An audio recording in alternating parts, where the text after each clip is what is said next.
የእስክንድር ነጋ እኔ ገምት ካልከኝ እስክንድር ነጋ ሶስት መላምት ነው ላስቀምጥ የምችለው። የመጀመሪያው ነገር ከብዶታል ትግሉ። ሁለተኛ ነገር መናገር ፈርቶ ነው እንጂ ውስጡን ከመንግስት ጋር ሰርቷል። ከመንግስት ጋር መስራት ብቻ አይደለም፣ አሁን መንግስት ከኤርትራ መንግስት ጋር ከሻዕቢያ መንግስት ጋር እየገባውን የቃላት ጦርነት ታውቃላችሁ። ስለዚህ ለዓለም አቀፉ ማህበረሰብ አንድ ነገር ማሳወቅ ፈልጓል። አያችሁ፣ የሻዕቢያ መንግስት ቢሮ እየከፈተ ነው፣ ታጣቂ ኃይሎችን እያስታጠቀ ነው። ዛት ሪዝን ያገኛሉ ወደ ጦርነት እንዲገቡ ወይም ደግሞ ሳንክሽን ሆነ ለዛ እያመቻቸ ነው። አራተኛ እዛው ባለበት ሆኖ በከፍ ያለው ግድያ እንኳን የተናገረው ንግግር እርስ በርስ የሚያጣላና እርስ በርስ የሚያመታታ ነው። ዓላማ ቢሶች ገደሉት የሚል ንግግር ነው የተናገረው። ይህስ ራሱ ክፍፍል አይፈጥርም ወይ? እና በተለያዩ መንገዶች እስክንድር ነጋ የሚሰጣቸው አስተያየቶች እኔ በእርግጥ ብዙዎቻችሁ የምትስማሙት ነገር ይመስለኛል። እና እናንተ የገባችሁን እንኳን ጉዳይ እስክንድር ሲያስረዳችሁ ውስብስብ ይሆንባችኋል አንዳንድ ጊዜ።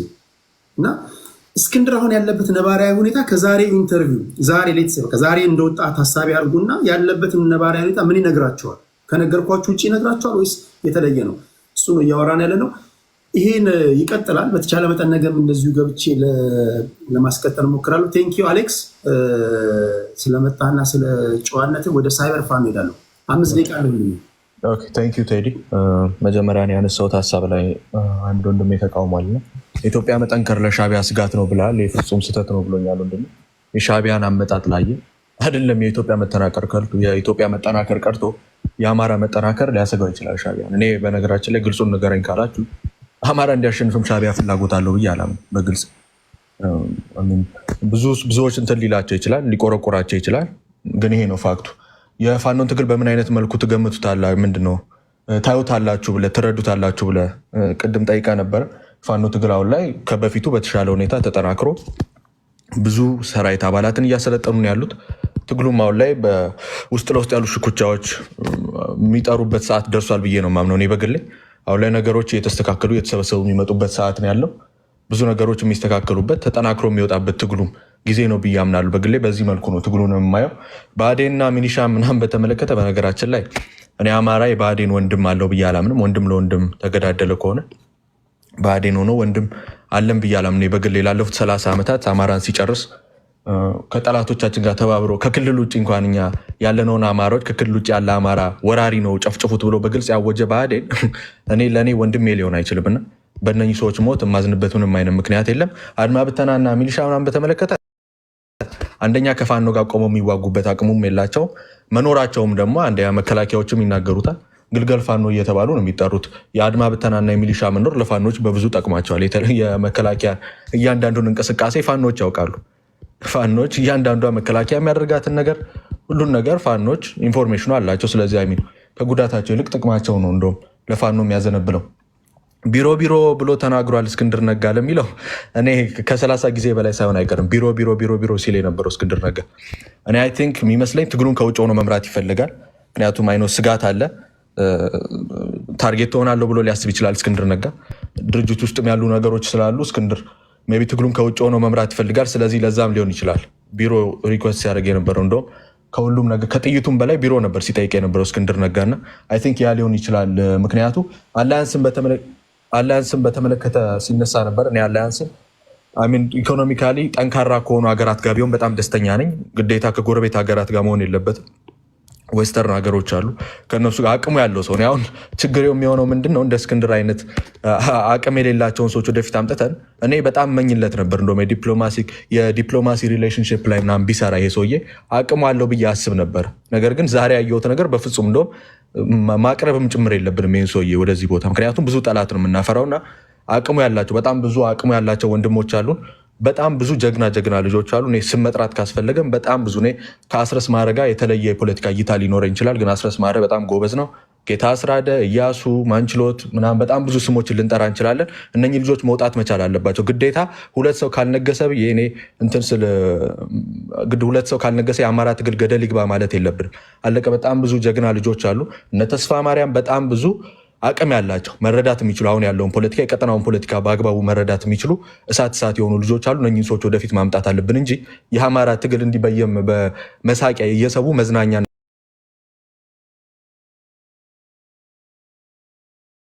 ብዙ ሰው እየተዝናና ነው ቤቱ ያለው። በተለይ ቅድም የእስክንድርን ድምፅ ሲሰማ የሆነ ሰዓት የመዝናኛ ብሬክ ነበር የሰጠናቸው።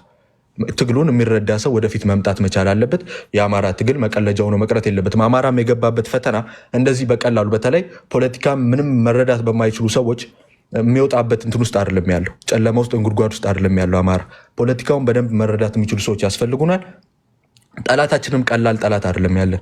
ሚሊታሪ ዋይዝ ደካማ ይሆናል ጠላታችን፣ ነገር ግን ፖለቲካን በደንብ የሚረዱ ሰዎች ናቸው። ኢትዮጵያ ውስጥም እየሰሩት ያሉት ነገር ይሄንን የሚያሳይ ነውና ደና ሰዎችን ወደፊት ለማምጣት አማራው መስራት አለበት። ዜና ለማብሰር ተሞክሯል። አፋሕድ ፈርሷል እና ይባል ነገር አለ። ምንም የፈረሰ ድርጅት የለም። ይልቁንም የሰብሳቢነቱን ነገር እንዴት አደረጋችሁለት ለዘሜ ማለት ፈልጋለሁ። እንዴት ሆነ ለዘሜ የሰጣችሁ? ድርጅቱ እስካሁን አልተመሰረተም። ምን ላይ ደርሳችኋል ማለት ፈልጋለሁ። ያው ሌሎችን አሚነሱ አነሰን በዛም ድርጅት መስርተው መጥተዋል። እናንተ ናችሁ እርስ በርሳችሁ የተሻኮታችሁ ያላችሁትን ብትችሉ ታሳውቁን ደስ ይለናል። ቴዲ ግን በመጨረሻ እንደ ሀሳብ የነገው ዲስከሽናችሁ ላይ አማራ በምን አይነት መልኩ ሊደር ማውጣት አለበት? ምክንያቱም አሁን ላይ መሪ የሌለው ህዝብ ነው አማራ። በጣም መሪዎችም ተብለው የመጡ ሰዎች በጣም አቅመ ደካሞች ናቸው። ከስራቸው ብዙ አቅም ያላቸው ልጆች አፍነው ይዘዋል። በምን አይነት መልኩ እነኝህ ልጆች ማውጣት እንችላለን የሚለው ላይ ብትችሉ የዚህንም ሰውዬ ጭምር አሁን በጣም የምታስገርም ነገር ሲናገር ሰምተነዋል እና ይህንንም ጭምር ድምፅ አስገብታችሁ ብትወያዩበት ደስ ይለኛል። አብረው ዲስከስ የሚያደርጉትም እነ ዘርያቆም እና ኪራም ሀሳብ ቢሰጡበት ደስ ይለኛል። የምንሻነሳ አመሰግናለሁ ቴዲ። ሳይበር ኦኬ። የአደረጃጀት ኃላፊዎች የሚሰጧቸው ኢንተርቪዎች ከሰማችሁ እኮ አይ ነው ይገባኛል። አንዳንድ ነገሮችን አሁን አማራ አንደኛ ጠላቱ የሆነበት ሲመስለኝ ከዚህ ቀደም ተናግሬያለሁ። ሲመስለኝ ሳይሆን ትክክለኛው ነገር አማርኛ ቋንቋ ነው። በነገራችን ላይ የመጀመሪያው ጠላቱ በትግል ጉዳይ፣ ምክንያቱም አማርኛ ቋንቋ ሚስጥር ለማውራት አይመችም አሁን ባለው ሁኔታ። ሚስጥር ወይ ግዕዝንም አሳድጉ ብዬ ነበር የዛሬ 3 ዓመት። የምታስታውሱ ካላችሁ ታስታውሳላችሁ። ግዕዝን አሳድጉ ነጋፋትን ብዬ ነበር። ምክንያቱም አማርኛ ሁሉም ስለሚናገር በምንድን ነው የምትለዩ? ቋንቋን ይደበላልቀዋል። አሁን ባለው ነባራዊ ሁኔታ እርስ በርስ የምተኳኮስ ከሆነ ከመከላከያ ሰራዊቱ ጋር ሳይሆን የምትተኳኮሰው መከላከያ ሰራዊቱ ጊዜውን የሚያጠፋው አንተን በመነጣጠል ነው ማለት ነው። እንደው መከላከያ ሰራዊቱ ክልሉን እንኳን ለቆ ቢወጣ አሁን ባለው ውጥረት 4 ኪሎ መምጣት እኮ አትችልም። እስክንድር እዛ ይተኩስብሃል፣ እስክንድር ላይ ትተኩሳለህ። እዛ ጋር ሚሊሻ ይተኩስብሃል፣ እዛው ጋር ሌላኛው እንደሚተኩስብሃል። ስለዚህ ከሁሉም ነገር በፊት የምትሄድበትን መንገድ ማጥራት ውሳ እሱንስ መታሰብ የለበትም ወይ? ይህ ምንም የሚደበቅ ነገር የለውም። የምታዩት ነገር ነው። በዚህ ሁኔታ ከቀጠለ ማለት ነውና ነገ እንደዚሁ በሰፊው ስለምናወራ አይ ነው ቋንቋው አብዛኞቻችሁ ይገባኛል። ቋንቋው በቃ ቋንቋው ለትግል አይሆንም። ይሄ አማርኛ ቋንቋውን ባለው ሁኔታ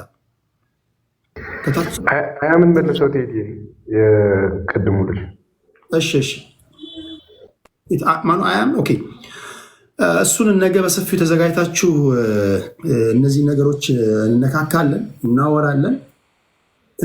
ሳይበር ፋኖ በኋላ ሞሼ ወደ አንተ 5 ደቂቃ አለው። እሺ ወንድም አለ መጀመሪያ እንትን ከታች ኮሜንት ጽፎልህ ነበር አማራ ስትሮንግ በዚህ ጉዳይ ላይ ስፔሻሊ ከአፋድ ጋር በተገናኘ ጉዳይ ላይ ከሞሼ ጋር ቀጠሮ ያዝልኝ ብሏል። በሚመች ጊዜ እኔ ሬዲ ነኝ። ከዚህ በፊትም ኢንፎርም አድርጌ ነበረ። ሮብ ነው ዛሬ ያ ነገ ዛሬ ሮብ ነው። እኔ ኦኬ አሳውቃቸዋለሁ። ችግር የለውም። እሺ ቴዲ ሀሳብን በማክበር ቅድም ያነሳውን ሀሳብ ትንሽ ልሞግት እፈልጋለሁ። እዛ ላይ 1-4 ደቂቃ ልጨርስ። ያው ትክክል የእርስ በርስ ጦርነት አለ። ሌላ ቦታ ኦሮሚያ ትራክተር ይሰጣል ወይ ሌላ የልማት ስራዎች የሚመስሉ ነገሮች ይካሄዳሉ። ይሄ ነገር እንዴት አይቆጫችሁም? ወንድምና ወንድም ትጋደላላችሁ ምናምን አሉ። መሰረታዊ ልክ ነህ። እንደ አንድ ገለልተኛ ሰው የኢትዮጵያን ፖለቲካ ወይ ደግሞ የአማራን ህዝብን ጉዳይ በቀናነት እንደሚያይ የተሻለ ነገር ለህዝቡ እንዲመጣ እንደሚያስብ ሰው ሀሳብ ልክ ነው። ምንም ጠብ አይልም። እኔም በአንተ ቦታ ሆኜ በገለልተኝነት መነጽር ለማየት ብሞክር ማሰብ የምችለው ነው። ውስጡ ደግሞ ገብተህ ስትገባ ጥያቄው የህልውና ትግል ነው ወይ ደግሞ የመዋጋት ጉዳይ ነው ካልክ ምን ማለት ነው? በሌላ አነጋገር መንግስት የሚባል ነገር የለም ማለት ነው። የመንግስት መፈጠር የስርወ መንግስት ወይ ደግሞ ስቴት ኦፍ ኔቸር የምንለው ተፈጥሯዊ ሂደቱ ምንድን ነው? አንድን ማህበረሰብ ወይ ደግሞ አንድን ህዝብ ሰላማዊ እንዲያደርግ፣ እንዲወጣ፣ እንዲገባ፣ እንዲኖር፣ እንዲያርስ ቶ የትራክተሩን ማዳበሪያ እንዲሰራጭ በሬው ወጥቶ እንዲገባ ይሄ እንዲያደርግ ነው። እኛ በምናምነው ይሄ ትግል የመጣበት ሂደት መንግስት ይሄን አላስከበረም ነው። ያ ማለት ምንድን ነው? እንደ አማራ ስቴት ኮላፕስ ገቨርንመንት ኮላፕስ አድርጓል ኢትዮጵያ ውስጥ ብለን እናምናለን። ኦኬ ኮላፕስ አድርጓል። በሌላ አነጋገር አናርኪ ስርዓት ውስጥ ነው ያለ ነው። ስለዚህ አናርኪ ሆነናል እኛ ራሳችን ማለት ነው። አሁን ያለው መንግስት ከሚቀጥል አናርኪ ሆነን በአጋጣሚ ሆኖ ሚሊዮኖችን አስታጥቀናል። ሚሊዮኖችን በጎበዝ ሺዎችን በጎበዝ አለቃ አደራጅተናል። እራሳችንን ህዝባችንን መንከባከብ እንችላለን ስሩ ፕሮሰስ ብለን ነው የምናምነው። ምክንያቱም ትግል የወጣ ነው። ይሄ መንግስት ፈርሷል። እንደ አማራ ህይወታችንን ሊያስጠብቅልን አልቻለም ብለን ነው። ይህን 4 ነጥብ ተደርጎ ይያዝልን። አሁን የምናነሳቸው የልማት ጥያቄዎች እንዴ ከዓመታት በፊት እኮ ደጋግመን አንስተናቸዋል። እነዚህን ጥያቄ እንዴ ማዳበሪያ ይሰጠን ብሎ ገበሬው ጅራፍ ሲያጮህ አልነበረም እንዴ? ትክክለኛ የሀብት ክፍፍል አልነበረም ብለን ከቲፒኤልኤፍ ዘመን ጀምሮ ስንናገር አልነበር እንዴ? ዴሊብሬት የሆኑ ነገሮች ይካሄዱብናል ስንል አልነበረም እንዴ? ያ ማለት ምንድን ነው? የመንግስት መፍረስ ምልክቶች ናቸው። መንግስት ሊያደርግ የሚደረውን ነገር አላደረግ። ስለዚህ መንግስት የለንም። መንግስት አለ ብሎ የሚመጣውን ኃይል ደግሞ መንግስት ስላልሆንክልን እንመታህና ትክክለኛ መንግስት እናቋቁማለን ነው።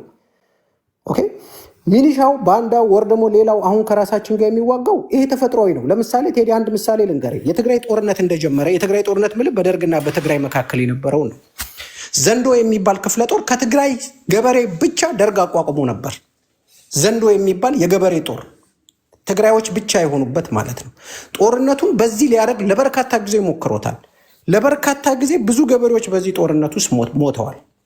ኦኬ ከዛ በኋላ ነው የተራዘመ የትጥቅ ትግል ሲሆን ቲፒኤልኤፍ ህወሓት በሚሰራው ፕሮፓጋንዳ ማስተማር ማንቃት ህዝቡን በደርግ እየተማረ በመምጣት ያ ዘንዶ የሚባለው ጦር የገበሬ ጦር ተበትኖ እንደሚሆነው ለዛማ ቢሆን እኮ ደርግና አፄ ኃይለሥላሴ ኤርትራ ላይ ወይ ትግራይ ውስጥ እንዳደረጉት አይነት ልማት የትም ኢትዮጵያ ውስጥ አድርገው ታያቁም ነበር። በዛ ጦርነት ሂደት ውስጥ ሚውት ነህ ደቂቃውን ፖዝ ላድርግና አንድ ብርቱ ጥያቄ ላንሳልና ትሄድበታለህ። ደቂቃ ፖዝ ነው። እንደምታውቁት አማራ ክልል ላይ በአሁኑ ሰዓት ብቻ ከ100,000 በላይ ሚሊሻዎች እየሰለጠኑ ነው። ግማሾቻችሁ ቢያንስ ግማሹ ትጥቃቸውንም ይዘው ወደኛ ይቀላቀላሉ ይሰልጥኑልን እያላችሁ ነው። ኦኬ እንደው ግማሹ ሂዱ እንበል። ብአዴንን ካላጠፋን የሚል ትርክት አብዛኞቹ ያራምዳሉ። ኦኬ ብአዴንን ማጥፋት ትክክል ነው ብለህ አስበው። የትኛውም ክልል ላይ አይተውም ሰምተውም አታውቀው ነገር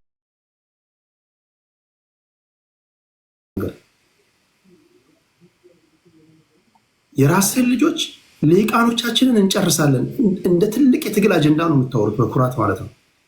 ከዚህ ቀደም ሲነገር የነበረው ልሂቃኖቻችሁ የገቡበት ገብተን ዋጋ እናስከፍላችኋለን የሚል ነበር። ዛሬ ለእናንተ ምስጋና ይግባና ራሳችሁ በራሳችሁ ልጆች እያስበሏችሁ ነው።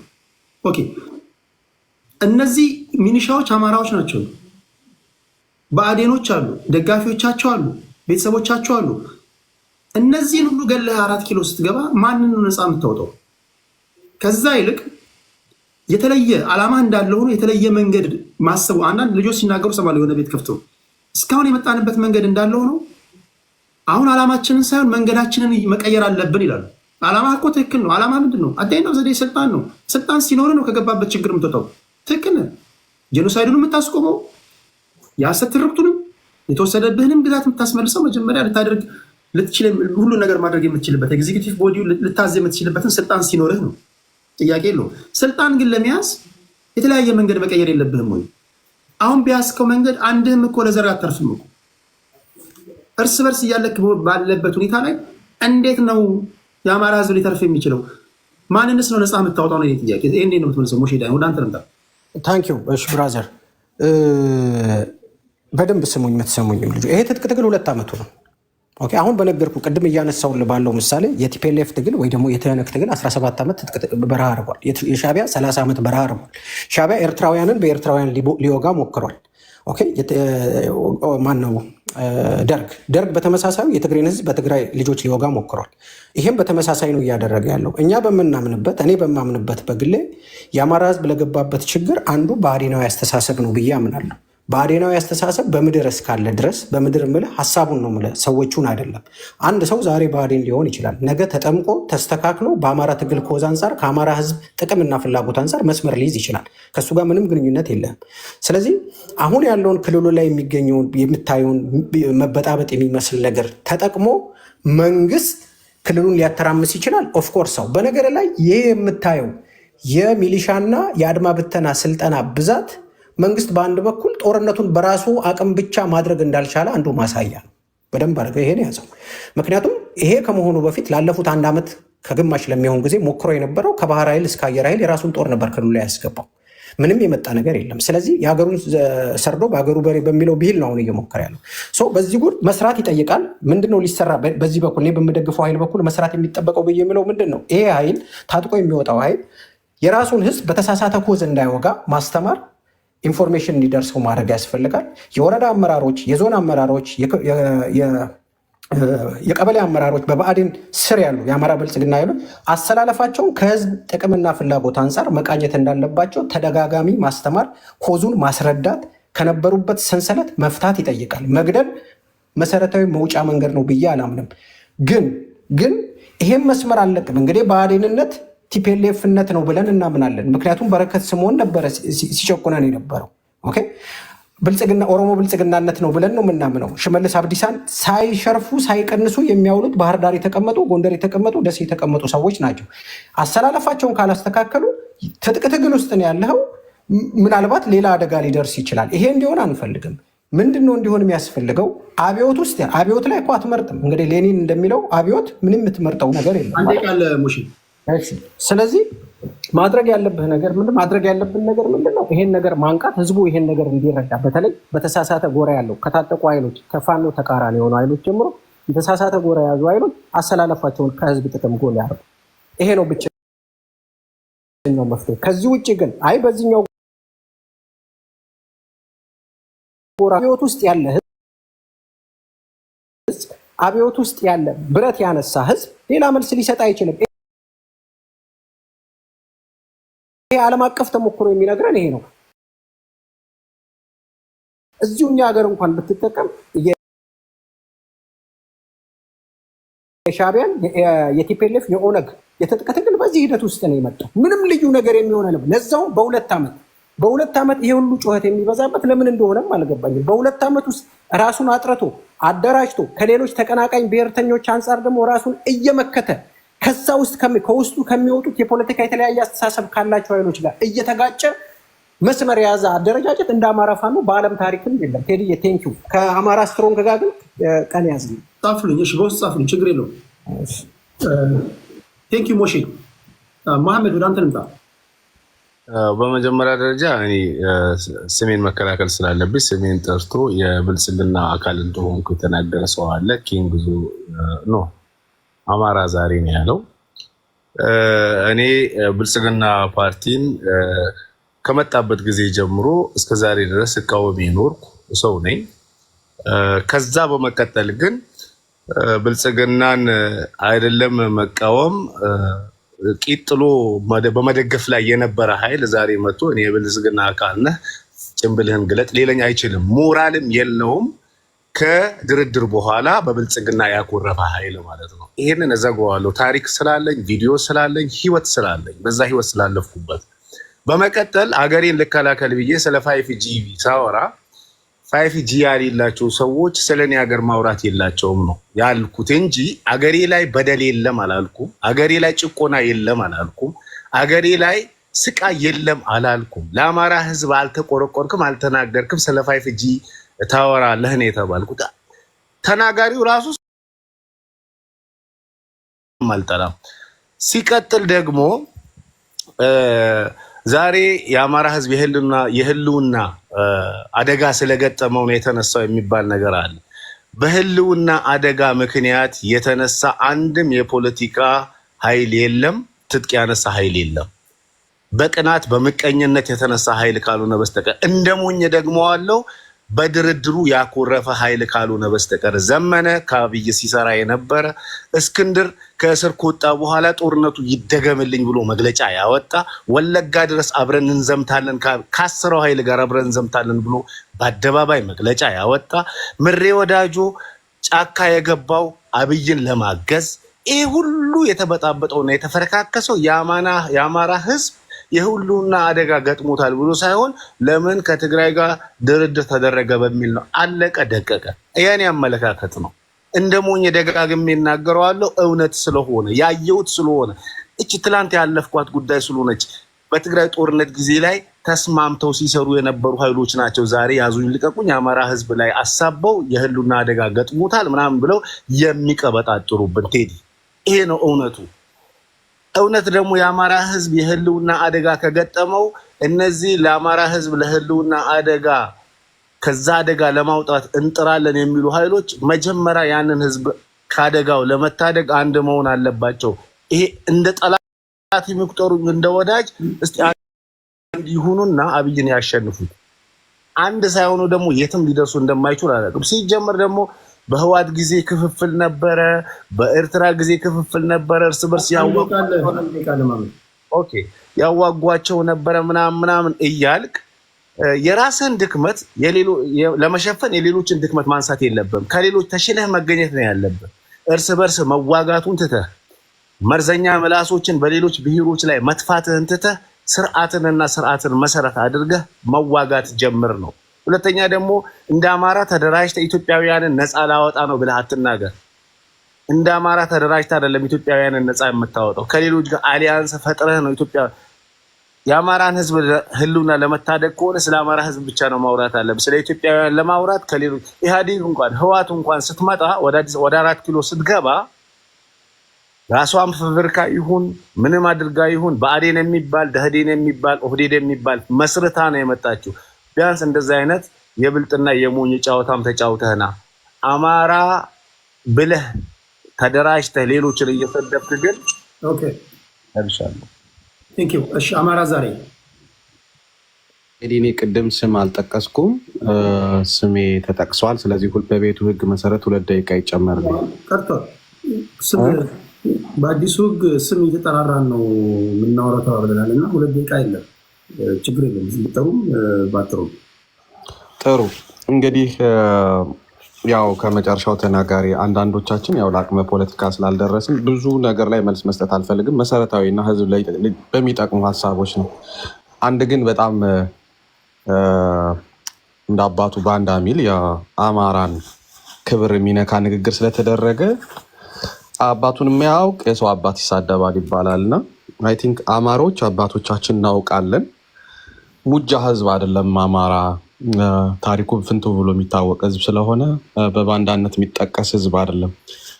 ሌላው የተነሳው ነገር በቤት ውስጥ የተነሱ ሀሳቦች እና አንዳንዶቹ የልጅም ስለሆኑ አልፋቸዋለሁ።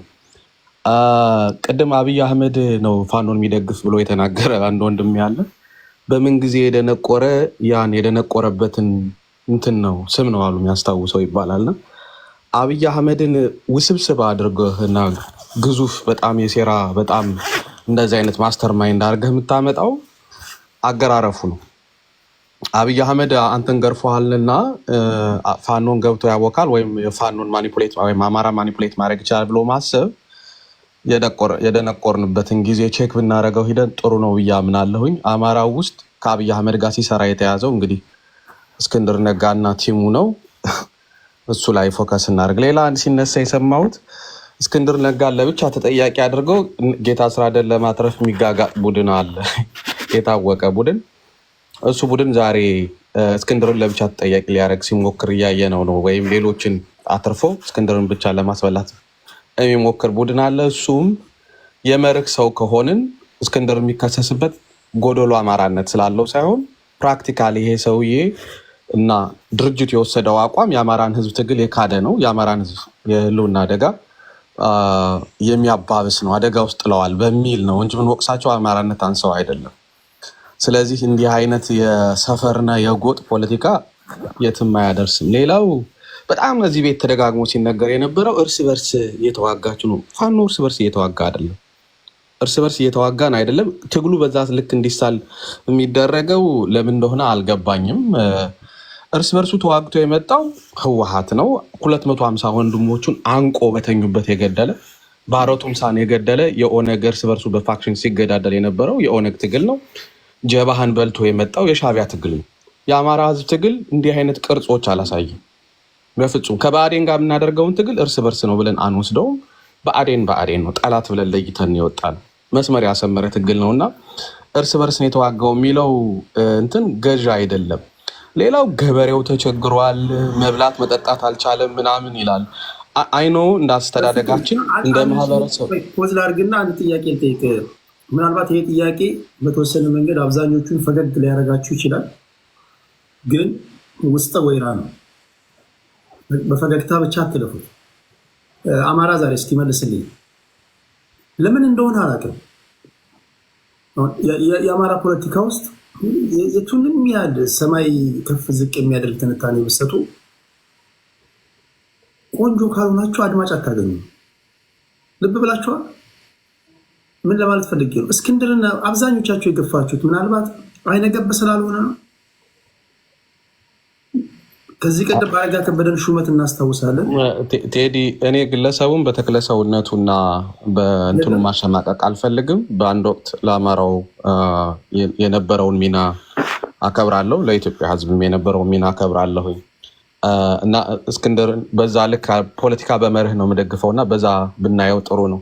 ሰዓቴን ለመቆጠብ ያክል ሌላ ስለዚህ ምንም ከዛ ጋር የሚያገናኘው ነገር የለም። እሺ አረጋ ከበደም ከዛ ጋር የሚያገናኘው ነገር የለም። ምክንያቱም ከዚህ ቀደም ታስታውሱ እንደሆነ አረጋ ከበደ ላይ የሚሰነዘረውን ትችት ታስታውሳላችሁ አይደለም? ይበል እና ሀብታሙ አያሌው ራሱ ሲናገሩ የነበሩት አይ ቲንክ ቲክታክ ኢንፍሉዌንስ እያደረገህ ነው። ብዙ ቲክታክ ላይ አንደርስታንድ ብዙ ሰዎች ካርቱን እየሰሩ ምናምን የሚሰሩት ነገር እንዳለ አውቃለሁ። አይን ለፈው እሺ ገብቶኛል። እሺ ደቂቃ ፖዝ ነው። ቀጠለ አማራ ዛሬ ታንኪዩ እና በመርህን ነው። ሌላው የገበሬው ተቸግሯል፣ መብላት መጠጣት አልቻለም የሚሉ እንግዲህ እንዳደግንበት ማህበረሰብ ቫሊዩ የምናደርጋቸው ነገሮች ይኖራሉ። መብላት መጠጣትን ሴሌብሬት እያደረገ የሚኖር ማህበረሰብ ይኖራል። ከዛ መካከል ያደጋችሁ ሰዎች መብላትና መጠጣት ለህይወት በቂ ነው ብላችሁ ከወሰዳችሁ መብታችሁ ነው። እኛ ችግር የለብንም። እኛ ግን ከነፃነት ጋር ያደግንን አባቶቻችን ታሪኮቻቸው የሚከብደንን፣ ስለዚህ ነፃነትን ኤክሰርሳይዝ ማድረግ ስለምንፈልግ ገበሬው ካለ ነፃነት ገበሬው እስከዛሬ በሰላም እንደኖረ ሁሉ አማራ ገበሬ ተቸግሯል። በሰላም ነበር እንደምንኖረው፣ አንገደልም ነበር፣ አዲስ አበባ እንዳንገባ አንከለከልም፣ አልመከንም። ምንድን ነው የሚወራው? ከክብራችን በላይ ድሃ እንድንሆን አልተደረግንም እንዴ? እስከዛሬ ይሄ እንዳይቀጥል ነው እየተዋጋን ያለ ነው እና እየተራብንም ቢሆን ይህን ትግል እንገፋበታለን እንጂ ገበሬው ተቸገረ ወደዚህ ምናምን የሚል የመብላት የመጠጣት ፖለቲካ የምታመጡ ሰዎች እንግዲህ እንደ ማህበረሰብ እንዳደጋት ይወሰዳል። አንድ ጥያቄ ላካትል። ይሄ ትንሽ ጠጠር ያለ ጥያቄ ነው። ያልከው ነገር በሙሉ ትክክለኛ ነገር ነው፣ በአይን የሚታይ ነገር ነው። ተገለሃል፣ ተፈናቅለሃል፣ የሰብአዊ ድርጊት ተፈጽሞብሃል የምትላቸው ኮዞች ከዝሆን የገዘፉ ከምንም ነገር በላይ ሳሩንም ቅጠሉንም አማራ ክልል ውስጥ ክልል 3 ውስጥ ያለውን ህዝብ ሁሉ ሊያስተባብር የሚችል ነው። ይህን የሚያህል ኮዝ ካለ በዚህ ኮዝ ዙሪያ ላይ እንዴት አንድ መሆን ከበደ? ቴዲ አይ ቲንክ የአንድነት ዴፊኒሽናችን ራሱ ወጥ የሆነ አደረጃጀት ልበለው እና ለምሳሌ በኮዝህ ዙሪያ ላይ አትሊስት ወጥ የሆነ አደረጃጀት መስርተ ለኮዝህ መታገል እንዴት ከበደ? አይ ቲንክ ስለ ትግሉም ካለን እውቀትና ስለ ትግል ካለን እውቀት የሚመነጭ ነው አስተያየት ብዙ ሰው ሲሰጠው ሳይ አይ ቲንክ ትግል የአማራ ህዝብ በኮዙ ትግሉን እኔ እርግጠኛ ሆኜ እነግርሃለሁ፣ ከአንተ በላይ አውቀዋለሁ። እሺ ቴዲ ችግር የለውም፣ ውድድር አይደለም። አንተ ብቻ ሳትሆን ብዙ ሰው የሚያነሳ ጥርጣሬ ካለህ ብዬ ነው። እሱን ተወውና ይሄ የሚነሳ ጥያቄ ነው፣ ይገባኛል እኮ ግን ለአድማጭ ተመልካቾች እስኪ አንተ የደረስክበትን ነገር ተናገር። ከዚህ ቀደም አመራሮቹ የተናገሩት ንግግር አለ። ለምሳሌ የዘመነ ንግግር ላመጣል እችላለሁ፣ የአስረስ ማረ ዳምጤን ንግግር ላመጣል እችላለሁ። የመንግስት ኢንፊልትሬሽን አለ፣ ልዩ ልዩ ጥቅም ያላቸው ሰዎች ገብተዋል፣ አማራ ያልሆኑ ሰዎች ገብተውበታል፣ ዲያስፖራው ገብተውበታል። ይሄ ሁሉ ሳይፈልጉት ቋንቋቸው እንደደበላለቁ ሲናገሩ ሰምቻለሁ። እኔ የምፈልገው የአንተን ምላሽ ነው። አንተ ምንድን ነው የተረዳኸው? እኔ እንግዲህ ቴዲ የአማራ ህዝብ ትግል ቋንቋው የተደበላለቀ ትግል አይደለም። በደንብ በቋንቋ በመግባባቱ ነው በአንድ ሌሊት ከቤት ቤት ተጠራርቶ በየመንደሩ የወጣው። ድርጅት መስርተን በድርጅት የጥላ ስር አታጋይ ድርጅት እንደሌላው 11 ሆነን ወጠን ችንክላሽ ነበር ያዝናት ምናምን ብለን አይደለም የወጣ ነው። እንደምታውቀው ግፉ መከራው እኩል አግባብቶን ይሄ ግፍ ይሄ መከራ መቆም አለበት ብለን የወጣን ህዝቦች ነን። ኢንስትሩመንት አድርገን ይዘን የወጣንም ፋኖነት ነው። አደረጃጀት የሚባለውን ወይ ወታደራዊ አደረጃጀት ወይም ድርጅት ወይም ፖለቲካ ኦልሬዲ በፖለቲካው ላይ ስምምነት ስላለ ነው አክት እያደረግን ያለ ነው። አሁን ይሄንን አስተባብሮ አንድ ድርጅት ለማምጣት ጦርነት ላይ እውቀት ያላችሁ ሰዎች ትረስት ይፈልጋል፣ መተማመን ይፈልጋል። የማይተዋወቁ ሰዎች በጣም በሰፊ ኤሪያ እየሄዱ ያውም በጣም ሃርሽ በሆነ ኮሚኒኬሽን በሌለው በመንግስት ኢንስትሩመንት እየተጠቀሙ እየሰሩ ያሉ ወንድሞቻችን ናቸው። 2 ዓመት በጣም ትንሽ ነው ከስፋቱ ከትግሉ ስፋት አንጻር። ስለዚህ ትረስት ዴቨሎፕ አድርገዋል። ከዚህ በፊት በሰሯቸው በአንዳንድ ኮንቨርሴሽናቸው ካጋጠማቸው ቻሌንጅ እየተማሩ አሁን ትረስት ዴቨሎፕ አድርገዋል። ሰሞኑን የተደረገው የዘመቻ አንድነት አክቲቪቲ በቅርቡ የሚወለደውን አደረጃጀት እናያለን። ስለዚህ የአማራ ትግል ኮስችን ለመደረግ በአደረጃጀት ኮስችን ለመደረግ ወታደር ጎን ለጎን ሲዋጋ መተማመን አለበት። ኖርማሊ እንኳን እንዲህ አይነት ትልቅ ግዙፍ አደረጃጀት ለመፍጠርና እንትን መደረግ አለበት። ገና ነው። ኢትስ ቱ አርሊ ኮስችን ለማድረግ ከችግሩ ከአደጋው አንጻር ብዙ ኢንቮልቭ የሚያደርጉ ፓርቲስ ሊኖሩ ይችላሉ። ያ ማለት ግን ሲግኒፊካንትሊ ትግል ውስጥ እየገብተው እያወኩ ነው ማለት አይደለም። አሉ እዚህም እዛም የሚጮሁ ዝም ብሎ ፓሮትስ ሊኖሩ ይችላሉ እንጂ እንደምናስበው በጣም የተሰረገ ትግል አይደለም። ወጥ የሆነ ስለምታራምደው ትግል ወይም ደግሞ አሁን ቀደም ሲል የጠቀስካቸውን ችግሮች አማራ ነፍጥ ያስነሱ ኮዞችን በቃል ታውቃቸዋለህ። እነዚህን በጽሁፍ አስፍረ በእነዚህ ዙሪያ ላይ ትግል አለማድረግ አንዱ ክፍተት አይመስልም? ምክንያቱም በሱ ላይ ልዩነት የለም ቴዲ። አስቻይ ሁኔታ ነው የሌለው። በአማራ ትግል ውስጥ በኮዛችን ላይ ልዩነት የለም፣ በጠላቶቻችን ላይ ልዩነት የለንም። ጠላቶቻችንም ኮዛችንንም ሁሉም አማራ ብትጠይቀው ይነግራል። ድርጅት ለመፍጠር አስቻይ ሁኔታ ያስፈልጋል። ድርጅቶች እኮ ተፈጥረዋል። በየአካባቢው ቅርብ የሆኑ ወንድሞቻችን ተሰባስበው መሪ መርጠው አሏቸው እኮ ድርጅት አለ። ነገር ግን አንድ አማራዊ ድርጅት ለማምጣት አስቻይ ሁኔታ ያስፈልጋል። አስቻይ ስል ለምሳሌ ኮሚኒኬሽን ያስፈልጋቸዋል። ኮሚኒኬት ለማድረግ በእኛ ትግል ውስጥ በጣም ዲፊካልት ነው። ለምሳሌ መሰብሰብ ያስፈልጋቸዋል። ትራቭል ማድረግ ከቦታ ቦታ በእኛ ትግል ውስጥ በጣም አስቸጋሪ ነው። የአማራ ክልል የሚገኘው መሀል ላይ አካባቢ ነው ማለት ምዕራብ ሰሜን ምዕራቡን አካባቢ የያዘ ሰፊ ኤሪያ ነው። በዛ ኤሪያ ውስጥ ተንቀሳቅሰህ እንደ ልብህ መጀመሪያ ተስማምቶ የወጡ አርገን እንትን አናርገው በልክ ድርጅት ተመስርቶ። ስለዚህ ፕሮሰስ ነው። እነዚህ ሰዎች በየሳምንቱም ይሁን በየወሩ እየተገናኙ ያን ፕሮሰስ እያለፉት፣ ስለዚህ እየመጣ ነው። ያንን አፕሪሼት አድርጎ መጠበቅ ነው እንጂ ትግሉ አዚፍ ተስፋ በሚያስቆርጥ ደረጃ ተደርጎ ማቅረብ ይሄ ተገቢ ግምገማ ነው ብዬ አልወስደውም ቴዲ። ለዚህ ነው ልዩነት አለኝ ብዬ የተናገርኩት።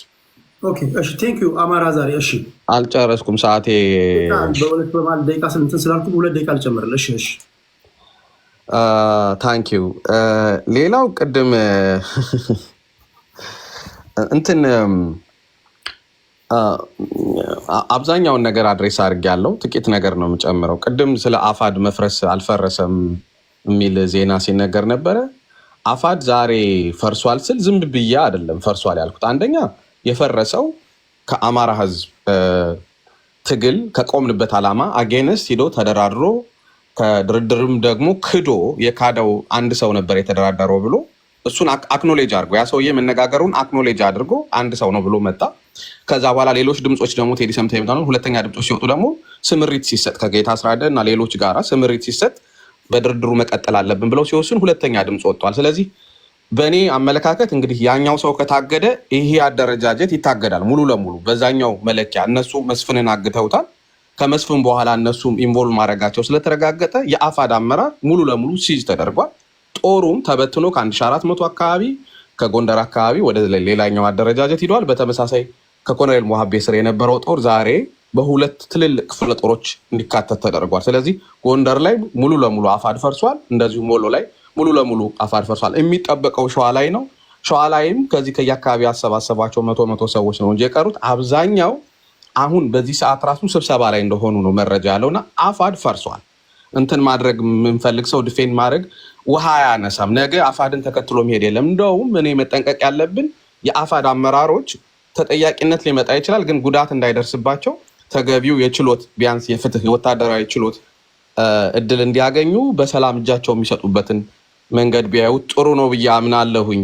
ሌላው ቢሮ መጠየቁ ምንድነው የሚል በጣም ተደጋግሞ ኢንፕሪንሲፕል ስለማምን ነው። የእስክንድር ነጋ አሁን ያለበትን እንትን ብቃወምም እንዲህ አይነት ትግሎች በውጭ ሀገር ቢሮ ይጠየቃል። ኦነግ ቢሮ ነበረው፣ አስመራ፣ ሶሪያ ውስጥ ነበረው፣ ግብፅ ውስጥ ካይሮ ላይ ነበረው፣ ሌሎችም ነበራቸው ቢሮዎች። በተለይ ለፎሬን ዲፕሎማሲ እና እነዚህ ለአድቮኬሲ ትጠቀማቸዋለህ እና ነውር አይደለም ቢሮ መጠየቁ። ግን በስልክ ያ ሁሉ መረጃ ቴዲ፣ እንደዚህ አይነት ኢምፖርታንት መረጃ በስልክ ያውም ደግሞ ገቨርንመንቱ በሚሰማው በዛ ልክ ታይትሉን ሁሉ እየተናገር ከአንተ ኢምፖርታንት ሰው ነህ እኮ እንደዚህ ያዙት እንደማለት እኮ ነው ይሄና እንዲህ አይነት ኔግሊጀንሲ የእስክንድር ነጋ ካፓሲቲ ሃው ሎ እንደሆነ ያሳየና ትግሉን የማይመጥን እንደሆነ ነው ያየ ነው። ቴንክ ዩ ቴዲ ለተሰጠኝ እድል። የቢሮ ጉዳይ በጣም እኔ አንድን ሰው በተለይ አንድ ቃል ቦልድ የሆነ ለምሳሌ የሆነ ፓራግራፍ ላይ አንዳንድ ቃላቶች በቦልድ ከተጻፉ ትኩረት አድርጋችሁ አንብቡ ማለት ነው አይደለም። ሲቀልም ወይ በኢታሊክስ ሲጻፍ እስክንድር ነጋ ቦልድ እንደዚህ ሲናገር ደመቅ አድርጎታ ከ40 ጊዜ በላይ ቢሮ ሲል እንዲህ መጠርጠር አለባችሁ። ምን ለማለት ፈልጎ ነው? ቆይ ከቢሮ ጋር ማለት አለባችሁና በዛ ሁኔታ ላይ ከከባድ መሳሪያ አስተኳሽ በላይ ከኮማንዶ በላይ ሜካናይዝድ ከሆነው አርሚ በላይ ደጋግሞ 40 ጊዜ እስክንቆጥር ነበር በጋራ እና ቢሮ ያለው ለምንድን ነው? ምናልባት ያልገባን ነገር ካለ ምንድን ነው ቢሮ 40 ጊዜ በላይ በ2 ደቂቃ ንግግር 40 ጊዜ በላይ ቢሮውን እንዳትረሳሺ። እኔ ከዛ በኋላ እንደውም አንዳንድ ሰዎች ሲናገሩ ልጁ ከሄደ በኋላ ሁሉ ደውሎ ድጋሚ ቢሮውን እንዳትረሳ ሁሉ ብሏል አሉ ለጨዋታ ነው። እና ግን የቢሮ ጉዳይ በደንብ መተንተን አለበት። ምንድን ነው ቢሮ?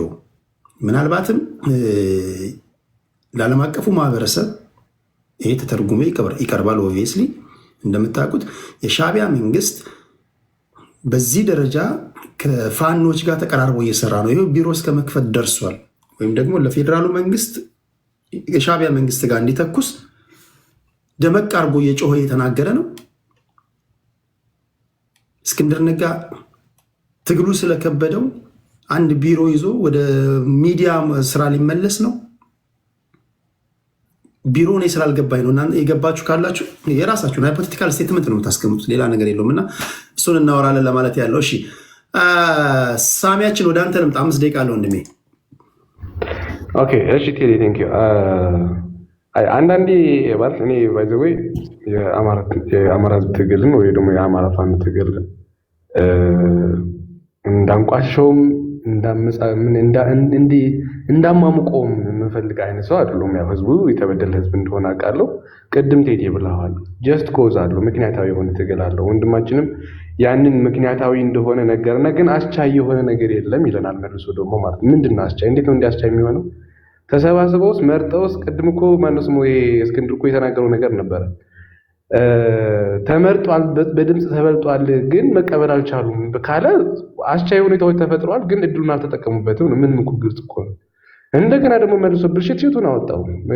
አገቱታል። መስፍን የሚባለውን አግተውታል። አፋሕድ ሰራዊት ደግሞ ተበትኗል ይለናል። ደግሞ እዚህ ጋር መጥቶ ምን እያለን ነው ማለት? አሁን አንደኛ የትግሉ ላይ ያለው ቻሌንጆች በዚህ ደረጃ እየመጣ እዚህ ማዝረከረከም ጥሩ አይመስለኝም። እንደ የትግሉን ምስጢራዊ መጠበቅ አካሄዳቸው ላይ በጣም አጠያያቂ ነው። ማንም ወጡን እንደፈለገ የሚዘባርቀው የዚህ ህዝብ ትግል እና ኪሳራው የበለጠን እየከፋ ነው የሚሄደው።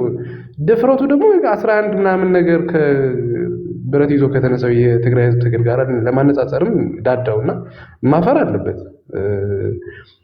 ትግራይ ውስጥ ያሉት በፖለቲካ ልዩነት ደረጃ ማለት ነው ትግራይ ውስጥ የነበሩት የብሔራዊ ፖለቲካ ፓርቲዎች እንኳን ያለፈው የ2 ዓመት የነበረው ጄኖሳይድ እንዴት አንድ ሆኖ በአንድ ህዝብ በአንድ ሰንሰለት ማዕከላዊነትን እንዴት እንደታገሉ ይታወቃል። ከሰላም በኋላ ግን ትግራይ ውስጥ ወደ ፖለቲካ ንትርክ ሲገባ ያው የተወሰነ መጠነኛ የሆኑ ልዩነቶችን ተፈጥሯል።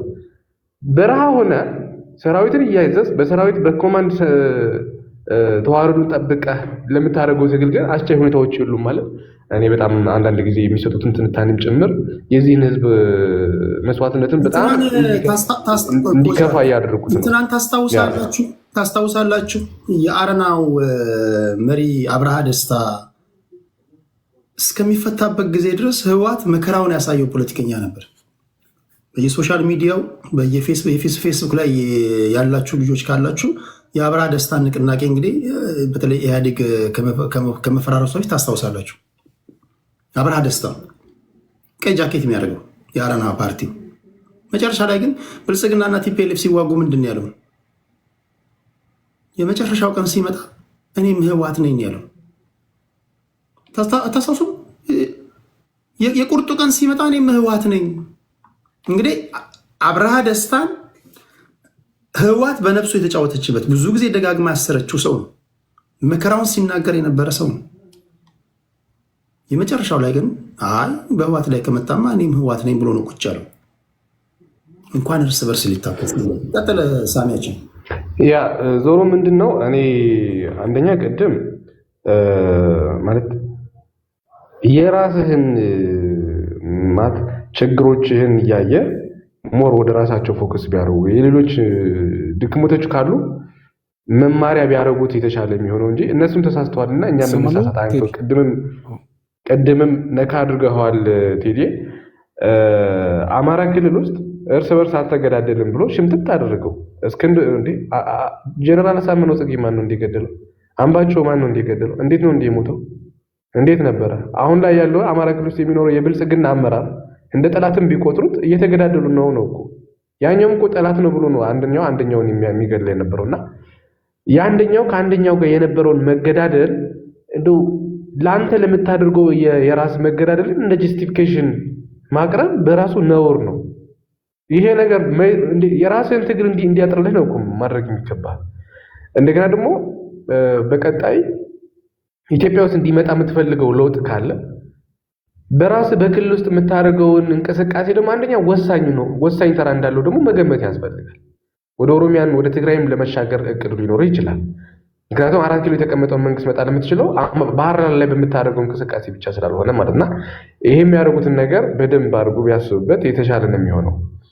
ከዛ ውጪ እኔ ምን ትዝ አለኝ እኔ ቅድም ተሳስተሃል ምናምን አለኝ አይደል? የዚህ ፋኑን እያስታጠቀ ያለው ብልጽግና መንግስት ነው ምናምን ላልኩት ነገር ተሳስተሃል ላለው ነገር አለ። ጀዋር መሐመድ ያስታውሰኝ የመጀመሪያ ከእስር ቤት እንደወጣው የሰጠው ኢንተርቪው አማራ ክልል ውስጥ ዌፐናይዝድ የሆነ ሜንታሊቲ እየተፈጠረ ነው ማለት ባታስታጥቀውም ኦልሬዲ የጦርነትን ባህል እያዳበረ ነው። እንደገና ደግሞ ትግራይ ውስጥ በነበረው ጦርነት ደግሞ ከፍተኛ የሆነ መሳሪያ ደግሞ ታጥቋል ማለት እሱ ሰልጥኖ ጦርነት ጀምሮ ምናምን የታጠቀው መሳሪያ እንደሌለ ይታወቃል።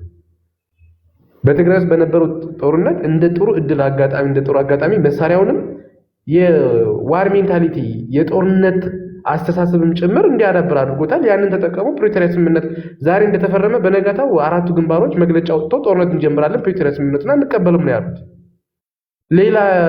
በሌላ ምክንያት የተፈጠረ ጦርነት አለ። ማሚ በደንብ አድርጎ ገልጾታል ቅድም። በእርግጥ ፕላን ቢ ኖሯቸው ሊሆን ይችላል። ይሄ የብልጽግና መንግስት አንዴ ህወሓትን ካስወገድን በኋላ ተመልሰን ወደ ፌዴራል መንግስት እንዞራለን የሚል አስተሳሰብ ይዘው ሊሆን ይችላል። እሱ እንደ ሀሳብ ይኖር ይችላል። ግን መሳሪያ በዋናነት ሲያስረጥኑም እየተፈቀደ እኮ በኢትዮጵያ ንግድ እኮ ነው፣ በኢትዮጵያ ንግድ ባንክ ነው። መንግስት በሚቀጣጠራቸው ባንክ አካውንቶቹ ከገንዘብ ያሰባስባሉ እነዚህ ሰዎች። እንዳኔ ያስታውሳለሁ የጎንደር ፋኖ ትልቁ ሰውዬ መሳፍን ተስፎ ባንክ ሂሳባቸው በቲክቶክ ሲያስተዋውቁ አስታውሳለሁ እኮ ላይ ምን ሆናችሁ ነው?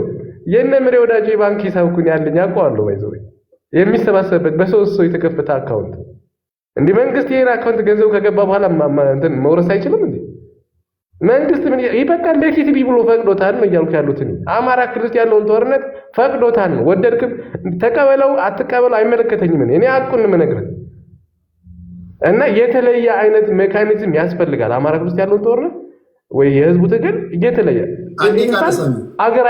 አገር አቀፍ ቢሆን የተሻለ ለውጥ ማምጣት ይቻላል ብዬ አምናለሁ። እውነት ለመናገር የሁሉም ኢትዮጵያዊ የተደመረ ውጤት ቢሆን በቃ ሌላ ሜካኒዝም መፈለግ አለበት። የመንግስትን ማመጽን በጣም አይመስለኝም። ኤሊሳ አመሰግናለሁ። ቴዲ ለተታኝ ጊዜ እንትን ነው ሚስጥሩ ያለው ምኑ ጋር መሰለ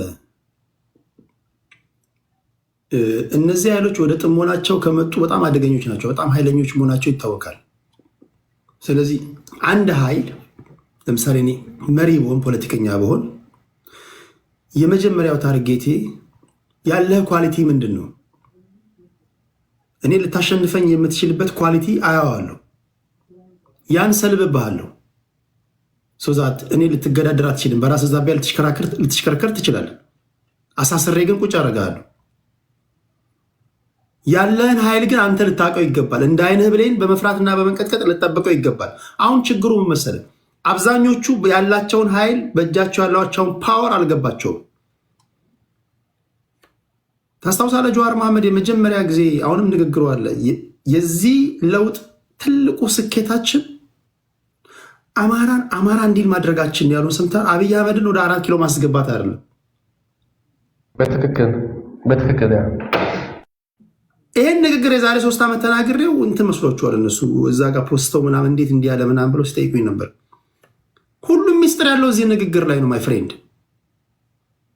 ኢትዮጵያ ውስጥ ያለው ቋንቋን መሰረት ያደረገ የብሔር ፖለቲካ ነው። ሰዎቹ የተደራጁት በቋንቋቸው ከሆነ ቋንቋ በሚነገርበት ልክ ለምንድነው ማትዘረጋው? ለምንድነው ክንፍ እንዲዘበሰብ የተደረገው? ለሌላው ለጎረቤት የሚሰራ የመጫወቻ ሜዳ ለአንተ አይሰራም። ጎረቤት ያሸነፈበት የመጫወቻ ሜዳ ለአንተ አይሰራም። ለአንተ የሚሰራው በራስህ ወይ ዲዛይን የተደረገ የመጫወቻ ሜዳ ነው። ያን የመጫወቻ ሜዳ ደግሞ ማወቅ አለብህ። ፓወርን ማወቅ አለብህ። ሚዲያ አለ። በታሪክ አጋጣሚ ሚዲያ ይዛል። ቋንቋ ከጥግ እስከ ጥግ ይነገራል። ከከተማ እስከ ገጠር ያንተ ደጋፊ ነው። ይሄን ሁሉ ኃይል ስለምን ማስተባበር ከበደ? እንደምን ክንፍ ተሰብስበው 4 ኪሎ ወይም ደግሞ ክልል 3 ገብተህ ታሰርክ ዘንድ እርስ በርስ እየተባላ ነው። ከተዘረጋ 24 ሰዓት ማይፈጅብህ ሰውዬ አይንህን ገልጠ ካየ 24 ሰዓት ማይፈጅብህ አካል እንዴት 2 ዓመት ፈጀብህ? ይህን ራሱ መጠየቅ አለብህ። አንዳንድ የአማራ ልጆች እኮ የሚያነሱት ይህንን ነው። እስካሁን በዚህ ከመጣን ካላዋጣ መንገድ መቀየር አለብን፣ ዓላማችንን ሳይሆን መንገዳችንን መቀየር አለብን ይላሉ። አንዳንዶች ደግሞ ግትር ያሉ አሉ። ከበደ እዛ ጋር በብሔር ተደራጅቶ እኛ ጋር ሲሆን ነው እንደ የምታስቀረን ይላሉ። ለከበደ ሊያዋጣው ይችላል። አዳይንድ ኦፍ ዘ ዴይ የምትፈልገው ምንድን ነው? 4 ኪሎ መግባት ነው አይደለ እንዴ? በባሌም በል በቦሌም በል አንተ 4 ኪሎ ድረስ ማይ ፍሬንድ። ብትወርድ ብትፈርጥ ብትነሳ ማደርስበትን እኔ ነገር ነው እየነገርኩህ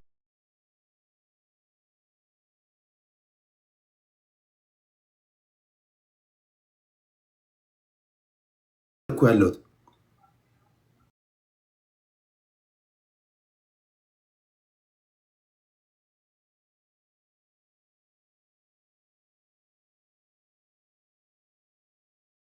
ሄዲን ኳስ ጎበዝ ከሆኑ ኳሱ እንዳይሻማ ክሮስ የሚያደርገውን ልጅ ማፈኛ መያዝ አለብኝ። ኳስ በአየር መነሳት የለበትም። ስለዚህ ጨዋታው መሆን ያለበት በመሬት ነው ይላሉ። ተጫወተ ልታሸንፍ የምትችልበትን ነገር ነው አናላይዝ ማድረግ ያለብን። እስከ መቼ ድረስ ፖለቲካ ባልደረሰበት የደረሱ ሰዎች እስከ መቼ ድረስ ያሾረዋል?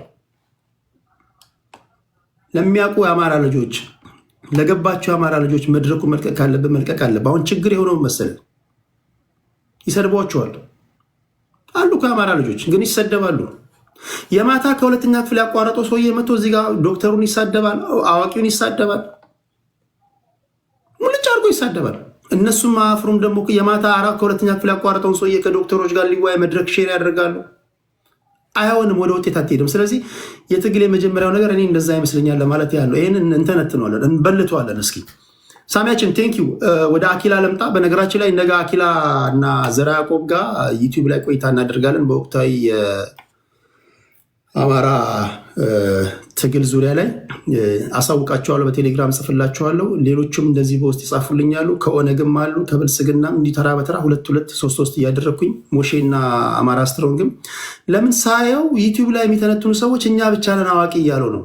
እና ቲክቶክ ላይ ያሉ ፖለቲከኞች የመናቅ ነገር እያየን ነው። እና ቲክቶክ ላይ ያላችሁ ሰዎች በጣም እውቀት ያላችሁ ሰዎች ናቸው። አብዛኞቻቸው ምስክርነትን ይሰጣሉ። ትላልቅ ፖለቲከኞች ቁም ነገር እና ቦታው ነው እንዳለመታደሉ ነው። ከተሳዳቢዎች ጋር እነዚህ አላዋቂ ሰዎች ጋር ስለተሰለፋችሁ ነው እንጂ መድረኩን ብታገኙ ህዝብ ተወካዮች ምክር ቤት አይደለም የሚኒስትሮች ምክር ቤት ያሉ ሰዎችን ቁጭ አድርጎ የሚያስተምሩ ፖለቲከኞች ያሉበት ቦታ ነው። እና በተቻለ መጠን ያን አድርጋለሁ።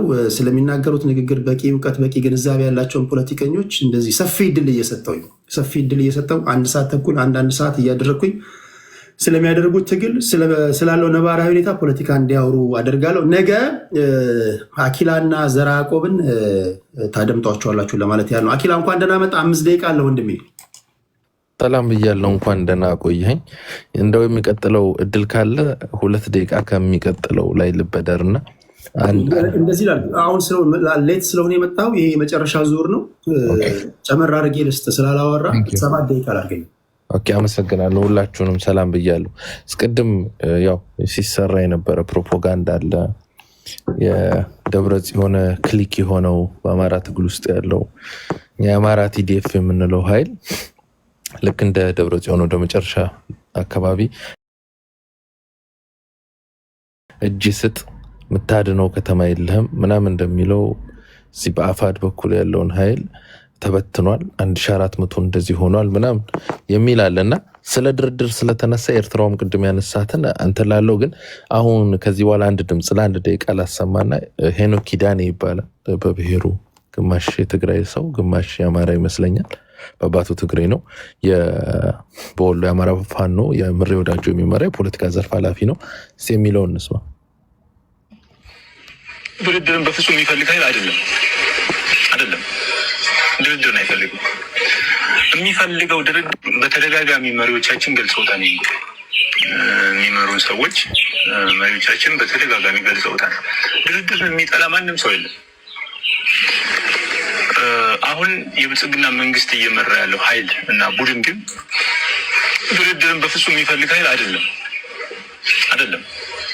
ድርድርን አይፈልግም። የሚፈልገው ድርድርም የውሸት ድርድር ነው። የእሱን መንግስት የሚያጸናለት የእሱን ስርዓት እንዲቀጥል የሚያደርግለት አይነት ድርድር በእኛ ሞት ላይ አሁንም ትርፍ ነው የሚፈልግ አይነት ማድረግ የሚፈልገው አይነት ድርድር እንጂ እውነተኛ ድርድር አይፈልግም። ስለዚህ ድርድሩን ብንፈልገውም ስርዓቱ እውነተኛ ድርድር ስለማይፈልግ እኛም ያንን የተሳሳተ ወይም ደግሞ በውሸት ላይ የተመረኮዘ ድርድር አንፈልግም። ስለዚህ ድርድር አንፈልግም ስንል ብዙ ጊዜ ድርድር እንደማንፈልግ ተደርጎ መወሰድ የለበትም። ድርድርን እንፈልጋለን፣ ግን እውነተኛ ድርድርን ነው የምንፈልገው። የዚህ ስርዓት ግን በዋናነት እውነተኛ ድርድርን ስለማይፈልግ እኛም በተደጋጋሚ መሪዎቻችንን የሚገልጹት ድርድር አንፈልግም በሚል መልኩ ነው። አገዛዙ ለድርድር ምቹ ስራ ነው ወይም ደግሞ ትክክለኛ ድርድር ስለማያደርግ ነው ወይስ ደግሞ የአማራ ጥያቄዎች በድርድር አይፈቱም ወይስ እናንተ የአማራ ጥያቄዎች በድርድር ይፈታሉ? ፍትሃዊ ወይም ደግሞ ትክክለኛ ድርድር ከተደረገ ያነሳችኋቸው ይህ ትግል የተጀመረበት መሰረታዊ ጥያቄዎች በድርድር ይፈታሉ ላስተማላችሁ ከዚህ ያው ትግላችሁ ከአገዛዙ ጋር ስለሆነ በዚህ አገዛዝ ድርድር ተደርጎ የአማራ ጥያቄዎች ይፈታሉ ላስተማላ መንግስት ለድርድር ዝቁ ያደርግ። አሁን ጉዳዩ መሆን ያለበት የአማራ ጥያቄዎች በድርድር ይፈታሉ አይፈቱም ሳይሆን ለድርድር የማይቀርቡ የአማራ ጥያቄዎች አሉ የሉም መሆን ያለበት ብዬ አስባለሁ። ለድርድር የማይቀርቡ የአማራ ጥያቄዎች አሉን። ድርድር የማንቀመጥበት ሁኔታ ግን የለም። ድርድር እንቀመጣለን። ድርድሩ ላይ የማናቀርባቸው የአማራ ጥያቄዎች ግን አሉ። ለድርድር የማናቀርባቸው። ኦኬ፣ አመሰግናለሁ። ይሄ ከ5 ወር በፊት ነው። አሁን ምን አለ በትክክል በድርድር ላይ እሱም ብቻ ሳይሆን አስረስ ማረ ዳምጠም ደጋግሞ እንደሚደራደሩ አንዳንድ ፖይንቶች ላይ ግን ለድርድር ማያቀርቧቸው ፖይንቶች እንዳሉ አስቀምጠዋል። እንደ ቢግ ዲል አልተወራም። አሁን የእስክንድርን አመራሮች በጦርነት የማጥቃት በጥይት የማጥቃት የአቅም ማነስ አለ ጎንደር ላይ እና ሸዋ ላይ። የአማራው ቲዲኤፍ ብዙ አቅም የለውም። ቢኮዝ የቲዲኤፍ ሰራዊት ሲመጣ አንድም ጥይት ሳይተኩስ ሰራዊት ይዤ ሄጃለሁ ብሎ አፈግፍጎ ተመልሶ መርጦ ለማርያም የገባ ኃይል አለ። 800 ሰው ይዞ ሄዶ ጥይት ሸጦ አንድ ሰው ነው የሞተበት። እሱ ምሽግ አያለው ብሎ ሄዶ የቲፒኤልኤፍ ሰራዊት በስናይፐር የመታው። ከዛ ውጭ ሳይዋጋ የተመለሰ ለቲፒኤልኤፍ መንገድ ጠራጊ የሆነ ኃይል ነበረ። የኃይል አሁን የትግላችን ውስጥ እንደ አንድ መሪ አካል ሆኗል እና ይሄ ስም በማጥፋት ይሄ በሆሆታ በቃ ምንድነው ቁጭ በሉ ለመጫወት ነው የሚሞክረው። አሁን በእስክንድር በኩል እኛ ኢንተርናሽናል ኮሚኒቲ አድቮኬሲ ድርጅት ስላለን ኢንተረስታቸውን እናውቃለን። ሁሉም ኢንተርናሽናል ኮሚኒቲ በሰላም ፍቱት ነው የሚሉት። ቢኮዝ በሰው ሀገር ውስጥ ገብተው አንታሸንፍ ማለት አይችሉም። ኦፊሻሊ የሚሉ በሰላም ፍቱት ነው። ኤንዴር ሰፖርት ይዝ እንዴት ነው በሙድ ይረዱሃል ስርዓቱ እንድትጥል። ኦፊሻሊ ግን አይችሉም። ታውቃለህ የአንድን ሀገር ሉዓላዊነት የሚገረስስ ስለሆነ እንደ የስቴቱ ኤነሚ ነው የምትሆነው። የትኛውም ኢሮፒያን ኮሚኒቲ እኔ ባይቻንስ ከኢሮፖቹ ጀምሮ አሜሪካኖች ሁሉንም የማውራት እድል ነበረኝ። ሁሉም የሚሉት በሰላም ይፈታሉ ነው። ግን ብለው ትግሉን የምታሸንፍበትንም ነገር ደግሞ ያቀብሉሃል። ታሳዊ ወርክስ ኦኬ ኦፊሻሊ የምታወራ ያን ነው። ስለዚህ ለእነ እስክንድርም ያ ተነግሯቸዋል። ደግሞ በጣም ያደነኩት ዲሞክራቲክ መሆናቸውን ያየሁት እንደዚህ አይነት ውይይቶች እንደዚህ አይነት ኦፈሮች ሲመጣ እምቢ ምናምን ብለው ፊት ለፊት ከማድረግ ይልቅ ጊዜ የገዙበትን ነገር አደንቃለሁ።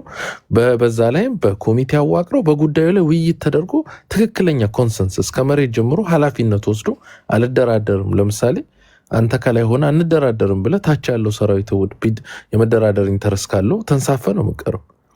ያንን ኦፈር ሰጥቷል፣ አወያይቷል። በውይይቱ ላይ እንደውም የተገለጸው የጎጃም ፋኖ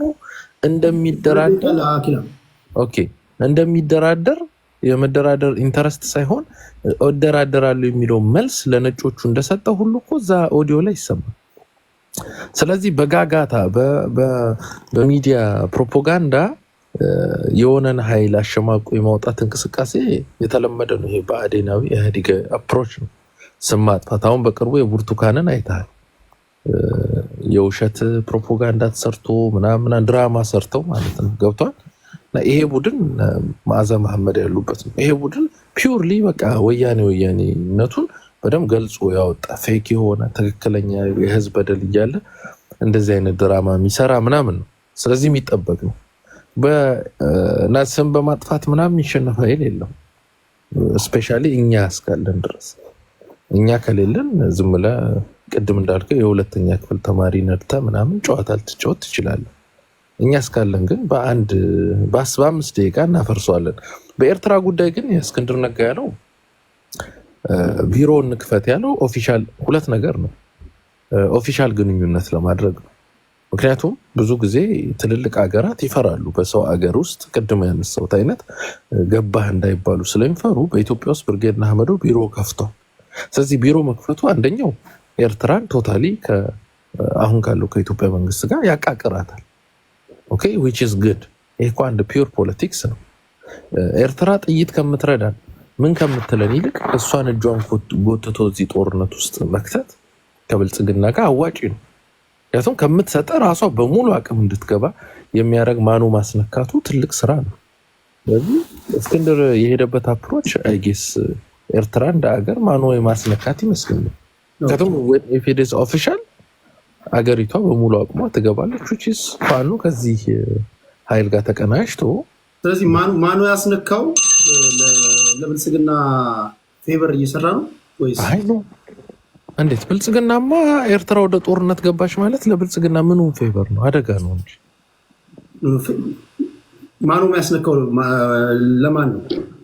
አንተ ኤርትራን ማኑ ማስነካት ማለት የተሻለ ፖለቲካ ተይዞ ነው ወይ? በዚህ በቤት ሌላ ሰው አኪላ ከይቅርታ ጋር